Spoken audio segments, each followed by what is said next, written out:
асосгузори сулҳу ваҳдати миллӣ пешвои миллат президенти ҷумҳурии тоҷикистон муҳтарам эмомалӣ раҳмон зимни ироаи паём бо назардошти нақши соҳаи пахтакорӣ дар рушди устувории иқтисодии миллии ҳукумати мамлакатро муваззаф намуданд, ки барномаи давлатии рушди инноватсионии соҳаи пахтакорӣ барои солҳои 2026-2030-ро таҳия ва амалӣ созад. мувофиқи арзёбиҳои мутахассисон, таҳия, қабул ва татбиқи барнома на танҳо соҳаро аз ноустувориҳои иқтисодӣ ҳифз мекунад, балки онро то сатҳи нави рушди устувор ва инноватсионӣ боло мебарад.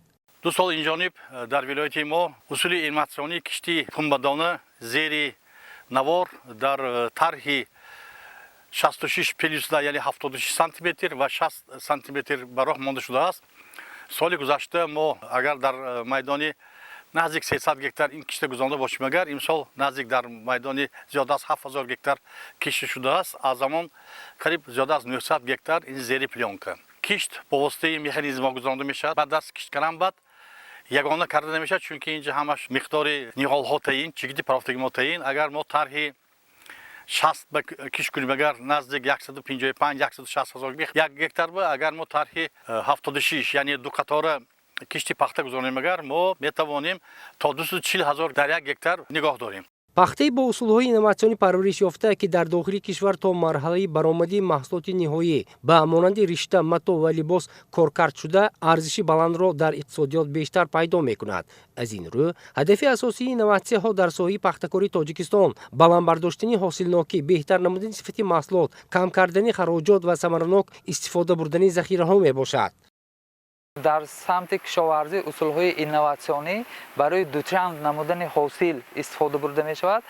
дар соҳаи пахтакорӣ низ усулҳои инноватсионӣ барои дучанд намудани ҳосил истифода бурда мешавад ва нисбат ба кишти анъанавӣ беҳи ниҳол дучанд аст. мисол агар кишти анъанавӣ 2 гектараш ба агар 200 ҳазор 220 ҳазор ниҳол бошад, бо усули кишти инноватсионӣ дар 1 гектар ҳамин беха мо таъмин карда метавонем.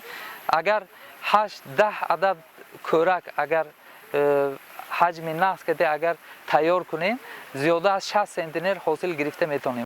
дар таҷрибаи ҷаҳонӣ пахтакории инноватсияҳо ба воситаи технологияи муосири кишоварзӣ аз қабили кишти дақиқ бо истифода аз GPS ва сенсорҳо, обёрии қатрагӣ барои сарфаи об, истифодаи дронҳо барои назорат ва дорупошӣ муваффақона амалӣ карда мешавад. инчунин дар соҳаи пахтакорӣ механизатсияи раванди ҷамъоварии пахта дида мешавад. тадриҷан ҷорӣ намудани ин таҷрибаҳо навовариҳо метавонад ба маротиб соҳаи пахтакориро осон ва фоидаовартар гардонад. рушди инфрасохтори соҳаи пахтакорӣ, беҳтар намудани шабакаи ирригатсионӣ, бунёди анборҳои муосир барои нигаҳдории пахта, таъмини дастрасии деҳқонон бо қарзҳои имтиёзнок аз тадбирҳои зарурӣ ба ҳисоб меравад. инчунин барои бартараф намудани мушкилӣ норасоии агрономҳои соҳибтахассус аз ҷониби коршиносон, баргузории курсҳои омӯзишӣ барои деҳқонон оид ба истифодаи технологияи нав, таъсиси марказҳои машваратӣ ҷиҳати дастгирии пахтакорон, ҷалби мутахассисони хориҷӣ барои мубодилаи таҷриба тавсия дода мешавад. аз тарафи ҳукумати ҷумҳурии Тоҷикистон барномаи давлатии инноватсионии соҳаи пахтакорӣ барои солҳои 2026-30 тасдиқ шуда ба мо пешниҳод гардид. аз усули нави ҳозиразамон, аз истифодаи тухмиҳои босифати элитӣ ба шароити ҳар як маҳал мутобиқ мегардад ва инчунин боз якбора чанд усулҳо иҷро гардида, ин ҳам бошад ғизодиҳӣ, обмонӣ, нест намудани алафҳои бегона бо андохтани гербисидҳо сари вақт ва инчунин ягонакунӣ, сарҷинкунӣ, ин ҳамаи ин масъалаҳо сарҷамона гузаронда мешавад.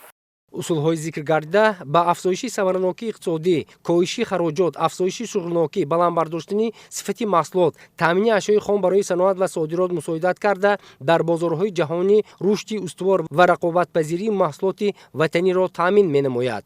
инро дастури президенти мамлакат оид ба таҳияи барномаи давлатии рушди инноватсионии пахта барои солҳои 2026-2030 тасдиқ мекунад.